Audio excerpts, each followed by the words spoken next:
In today's video, I'm going to teach you how to view Google Calendar by month. Whether you're someone who loves to organize their tasks visually over an extended period, or someone who simply prefers to get a bird's eye view of their entire month, this tutorial is tailor-made for you. From accessing your calendar to switching views, I'll walk you through each step to ensure that you can make the most out of your Google Calendar. Let's dive in. First and foremost, you'll need to gain access to your Google Calendar.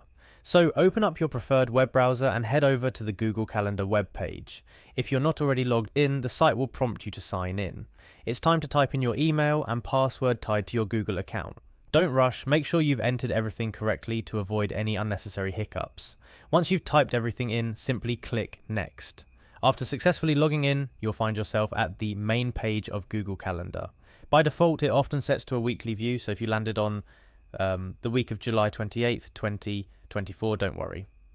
You're exactly where you need to be. Now for the crucial part that will switch your perspective quite literally. Look towards the top right of your screen. You will see a series of icons near the settings. One of those icons represents different time views you can switch between. What you're looking for is a small button or drop-down menu right next to the settings.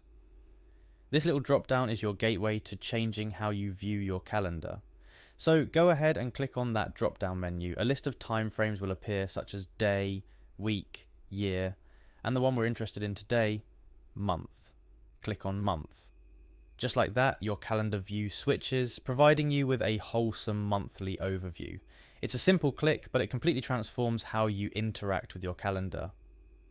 Let's take a moment to appreciate this monthly view.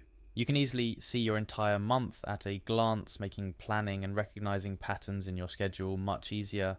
It allows for better time management and planning ahead, which in turn can help reduce stress and keep you organized. Remember, utilizing your Google Calendar effectively is all about personalizing it to fit your life and needs. Now that you know how to switch to the monthly view, you can experiment with other views as well, depending on your specific requirements for the day, week, or even year. And there you have it, a step-by-step guide on how to view Google Calendar by month. It enhances your planning skills, makes your scheduling a breeze, and overall just makes life a tad bit easier to navigate. I hope you found this tutorial helpful. Stay tuned for more tips and tricks to get the most out of your digital tools.